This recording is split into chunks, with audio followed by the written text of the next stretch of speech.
सुप्रभात बच्चों। आज मैं सुधा अस्थाना आपको महाकवि सूरदास जी के पद पढ़ाऊंगी।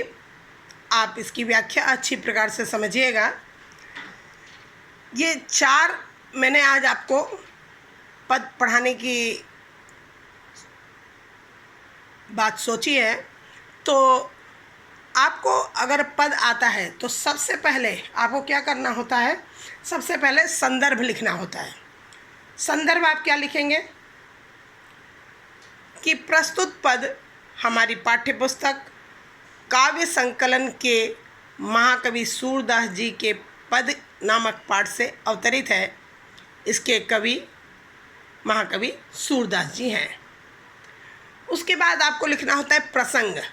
पहले पद के प्रसंग में आप क्या लिखेंगे कि प्रस्तुत पद में महाकवि सूरदास ने अपने आराध्य के चरणों की वंदना की है।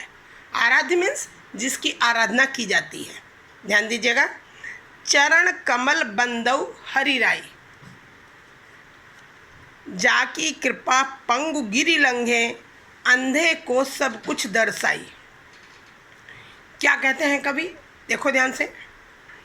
भक्त सूरदास कहते हैं कि हे प्रभु, मैं आपके कमल रूपी चरणों की वंदना करता हूँ, जिनकी कृपा से लंगड़ा व्यक्ति पर्वतों को लांघ जाता है। गिरि मीन्स पर्वत, लंघे मीन्स लांघ जाता है। अंधे व्यक्ति को सब कुछ दिखाई देने लगता है, अंधे को सब कुछ दर्शाई। अंधा व्यक्ति सब कुछ देख पाता है। बहिरो सुने गूंग पुनि बोले, रंक चले सिर छत्र धराई। बहिरो सुने का अर्थ क्या है? बहरा व्यक्ति जो सुनने में असमर्थ होता है वह भी आपकी कृपा से सुनने लगता है।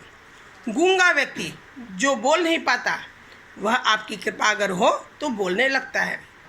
भिखारी, रंक मीन्स भिखारी, जो भिखारी होता है अगर आपकी कृपा हो जाए तो सर पर मुकुट लगाकर राजा बनकर चलने लग जाता है।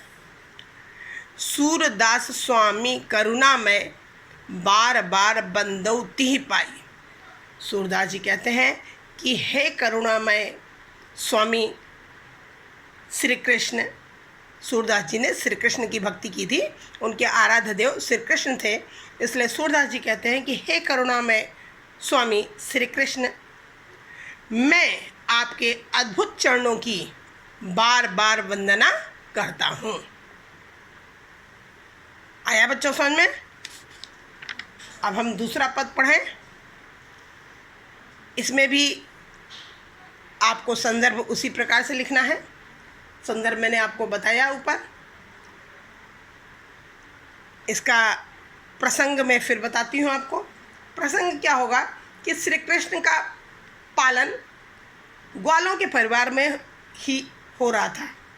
ग्वालों के पुत्र प्रतिदिन गाय चराने के लिए जाते थे और बालक श्री कृष्ण अपने साथियों के साथ वन में जाने की हट माता यशोदा से करते हैं। मैं अपनी सब गाय चरही हूँ। अब आगे सबसे पहले आप लिखा करो संदर्भ, हेडिंग डालोगे, संदर्भ लिखोगे, उसके बाद प्रसंग और उसके बाद व्याख्या। व्याख्या अच्छी प्रकार से समझिएगा। मैं अपनी सब गाय चरही हूँ, प्रात होत बल के संग जई हूँ, तेरे कहे न रही हूँ। क्या कह रहे हैं श्री कृष्ण जी? यशोदा माता से कहते हैं कि बालक कृष्ण अपनी माता यशोदा से हट करते हुए कहते हैं कि हे माता, मैं अपनी गायों को चराने के लिए जरूर जाऊंगा। प्रात होत, प्रातः काल होते ही, बल मीन्स बलराम भैया, मैं भैया बलराम के साथ वन में चला जाऊंगा। तेरे कहे न रही हूँ, मैं तेरे कहने पर घर पर नहीं रुकूंगा, तो मुझे वन में नहीं जाने देती। ग्वाल बाल गाइन के भीतर नेकहु डर नहीं लागत। ग्वालों और गायों के साथ, ग्वालों और गाइन मीन्स गायों, गायों के साथ मुझे जरा भी डर नहीं लगता। नेकहु मीन्स जरा भी, तनिक भी डर नहीं लगता। आज न सोयो नंद दुहाई रेनी रहूंगो जागत। अब श्री कृष्ण जी कहते हैं कि मैं आज नंद बाबा की कसम खाकर कहता हूँ, दुहाई, नंद दुहाई का मतलब नंद बाबा की कसम खाना। कहते हैं मैं आज नंद बाबा की कसम खाकर कहता हूँ कि आज मैं रात भर सोऊंगा नहीं, आज न सोऊं, मैं आज रात भर सोऊंगा नहीं। रेनी जो हो रहोगो जागत, रात भर मैं जागता ही रहूँगा। और ग्वाल सब गाय चरहिए, मैं घर बैठो रही हूँ। कहते हैं कि मुझे बात यह अच्छी नहीं लगती कि सभी ग्वाले गाय चराने के लिए जंगल में जाएं और मैं घर पर ही बैठा रहूं। इसलिए मैं सभी ग्वाल वालों के साथ गाय चराने के लिए जरूर जाऊंगा। सूर श्याम तुम सोई रहो, अब प्रात जान में दई हूँ। अब यशोदा माता कहती हैं कि हे पुत्र, तुम अब इस समय सो जाओ, सुबह होने पर मैं तुम्हें गाय चराने के लिए अवश्य वन में जाने दूंगी। अब आप तीसरा पद समझिएगा। तीसरा पद ऊधो मन न भय 10-20। अब बच्चों, यह तीसरा और चौथा, ये दोनों पद सूरदास की बहुत प्रसिद्ध रचना है भ्रमर गीत, उसमें से लिए गए हैं ये पद। भ्रमर गीत में वर्णन कहाँ का है बच्चों? मैं आपको प्रसंग बता देती हूँ कि जब श्री कृष्ण मथुरा चले गए और ब्रजगांव में गोपियाँ, ग्वाल बाल, माता यशोदा, नंद बाबा, गाय, यहाँ तक पशु पक्षी सभी श्री कृष्ण के विरह में बहुत बेचैन रहते हैं। तब श्री कृष्ण ने अपने मित्र उद्धव को ब्रजगांव में सभी ग्वाल बालों को, गोपियों को समझाने के लिए भेजा कि उद्धव जाकर तुम सबको समझाओ कि वो मेरी भक्ति छोड़कर निर्गुण ब्रह्म की उपासना करें। इस प्रकार से उन्हें शांति प्राप्त होगी और उनकी बेचैनी दूर होगी। तो बच्चों, ये इस पद का प्रसंग था। अब आप इसको अच्छी प्रकार से समझिए। उधो मन न भय 10-20। जब उद्धव आकर गोपियों को अपने निर्गुण ब्रह्म का उपदेश देते हैं तो गोपियाँ उन्हें अपने तर्क से निरुत्तर कर देती हैं। और गोपियाँ क्या करती हैं? वह सगुण भक्ति की उपासना करती हैं, वह श्री कृष्ण की उपासना करती हैं। तो वो कहती हैं कि हम लोगों के लिए श्री कृष्ण के अतिरिक्त और कोई भी नहीं है जिसकी हम आराधना कर सकें। तो क्या कहती हैं गोपियाँ? गोपियाँ कहती हैं, है उद्धव, हमारे पास 10-20 मन नहीं है, हमारे पास तो एक ही मन था। एक हुतो सो गयो श्याम संग, एक ही मन था, वह श्री कृष्ण के साथ मथुरा चला गया। अब हम किस मन से तुम्हारे निर्गुण ब्रह्म की आराधना करें? को अवराधे ईश, जो तुमने मुझे निर्गुण ब्रह्म का उपदेश दिया है वह हमारा कौन सा मन उस आराधना को करेगा? इंद्रिय शिथिल भई केशव बिन, ज्यों देही बिनु शीश। कहती हैं गोपियाँ कि श्री कृष्ण के बिना हमारी इंद्रियां हाथ पैर उसी प्रकार शक्तिहीन हो गए हैं, निर्बल हो गए हैं, जैसे बिना सिर वाला धड़ शिथिल और बेकार होता है। ज्यों देही बिनु शीश, बिना धड़ का सिर बिल्कुल बेकार होता है या बिना सिर का धड़ बिल्कुल बेकार निर्जीव होता है, उसी प्रकार हमारी समस्त इंद्रियां केशव यानी श्री कृष्ण के बिना शिथिल हो गई हैं। आशा लागी रहती तन श्वासा, जीवहि कोट बरीस। श्री कृष्ण के लौटने की आशा में ही हमारे शरीर में श्वास चल रही है। हम इस आशा को लगाए हुए हैं कि किसी न किसी दिन श्री कृष्ण वापस आएंगे और इसीलिए हमारे शरीर में श्वास चल रही है। हम इसीलिए करोड़ों वर्षों तक भी जीवित रहकर श्री कृष्ण का इंतजार कर सकती हैं।